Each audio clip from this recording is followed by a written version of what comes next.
Hi అండి, welcome back our channel SST fashions. చాలామందికి మనలో స్టిచ్చింగ్ నేర్చుకునే వారికి ఇప్పుడిప్పుడే కొత్తగా అసలు శారీకి లేస్ ఎలా వేయాలి అని అయితే అనిపిస్తుంది కదా.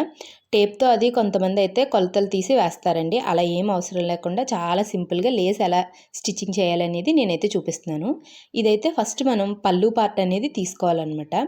ఇలా ఫోల్డ్ చేసుకుని మనం ఎంతవరకు అయితే మనం పళ్ళు లెంత్ పెట్టుకుంటాం కదండి, నీకి ఇంకా డౌన్గానే పెట్టుకుంటాం. మన ఇష్టం అనమాట. మనకి ఎంత పొడవు కావాలి అని అనుకుంటే అంత పొడవు వరకు ఇలా అయితే ఫస్ట్ కొలుచుకోవాలి. ఇలా కొలిచిన తర్వాత మనం పౌటు తిప్పుతాం కదా, మనం కట్టు చెంగును వైపుకి మనం కుచ్చులు పెట్టుకుంటాం కదండి, అక్కడ వరకు అయితే కొలత అనేది తీసుకోవాలన్నమాట. మిడిల్కి అయితే మనం కుచ్చులు పెడతాం కదా, మనకి ఇలా కట్టుకోవడానికి ఎంతవరకు అయితే వస్తుందో అక్కడి నుంచి ఒక మార్క్ అనేది పెట్టాలన్నమాట. ఇలా నేనైతే మార్క్ చేశానండి. మార్క్ చేసిన తర్వాత మనం పళ్ళు వైపుకి కుట్టుకుంటూ వచ్చేయాలన్నమాట. ఎందుకంటే అవతల వైపు అనేవి మనకి కుచ్చుళ్ళు లోపలికి వెళ్ళిపోతాయి కదా, బయట సైడ్కే మనకి ఈ లేస్ అనేది కనిపిస్తుంది కాబట్టి అక్కడి నుంచి అయితే స్టార్టింగ్ కుట్టు అనేది వేసుకుంటూ రావాలి.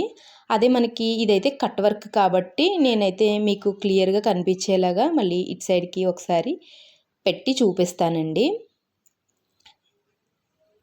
ఇదైతే మనకి కట్ వర్క్ లేస్ కదా, కట్ వర్క్ లేస్ కాబట్టి కట్స్ ఉంటాయి కదా, ఈ కట్స్ అనేది లైట్గా బయటకు వచ్చేలాగా కట్ మిడిల్ ఉంటుంది కదండి, దాన్ని క్లాత్ పైన పెట్టి స్టిచ్చింగ్ అనేది చేసుకుంటూ వచ్చేయండి. అంటే కట్ వర్క్ అనేది నీట్గా కనిపిస్తుంది అనమాట. అదే స్ట్రైట్ లేస్లు అనుకోండి, డైరెక్ట్గా మనం దానిపైన పెట్టేసి స్టిచ్చింగ్ అనేది చేసుకుంటూ వచ్చేయచ్చు అనమాట. ఇదైతే నేను 2 ఇంచెస్ లేస్ అనేది తీసుకున్నాను.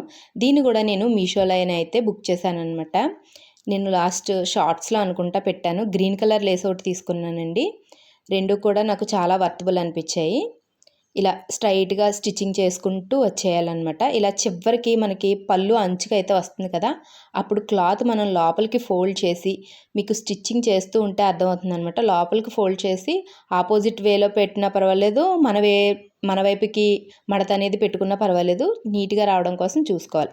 నేనైతే లేస్ ఇలా ఫోల్డ్ చేసి మాత్రమే స్టిచ్చింగ్ చేస్తానండి. ఎందుకంటే మనం లేస్ అనేది విప్పేసామంటే కుట్టేటప్పుడు తీసుకోవడానికి చాలా ఇబ్బందిగా అనిపిస్తుంది అనమాట. ఇలా ఫోల్డ్ చేసి పెట్టుకోవడం వల్ల మనకి లేసు ఎంతసేపు కుట్టినా కూడా నీట్గా ఎప్పటికప్పుడు విప్పుకుంటూ కుట్టుకుంటూ వచ్చేస్తే నీట్గా అయితే కుట్టు అనేది వస్తుంది. అలాగే మనకు కూడా విసుగు అనేది రాదన్నమాట. చాలా నీట్గా అయితే కుట్టుకోవచ్చు. ఇలాగే ఇదే విధంగా ఇంకొక వైపు కూడా నేను ఇందాక చెప్పాను కదా, అలా లోపలికి క్లాత్ ఫోల్డ్ చేసేసి మనం పైకి ఎలా కనిపించాలి అంటే లేసు కలిసినట్లు ఉండేటట్లుగా కనిపించే విధంగా స్టిచ్చింగ్ చేసుకుంటూ వచ్చాను.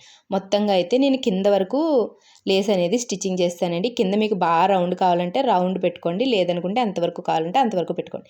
ఇందాక మనం ఎక్కడి నుంచి అయితే స్టార్ట్ చేసామో అక్కడ ఇది 2 ఇంచెస్ లేస్ కదా, డబల్ కుట్ అనేది వేయాలన్నమాట. చిన్నవాటికి అయితే సింగిల్ వేస్తే సరిపోతుంది, కానీ దీనికి రెండో వైపు కూడా కుట్టు వేయాలి. అక్కడి నుంచే మళ్ళీ కుట్టు అనేది స్టార్ట్ చేసుకుంటూ వచ్చేస్తున్నాను అనమాట.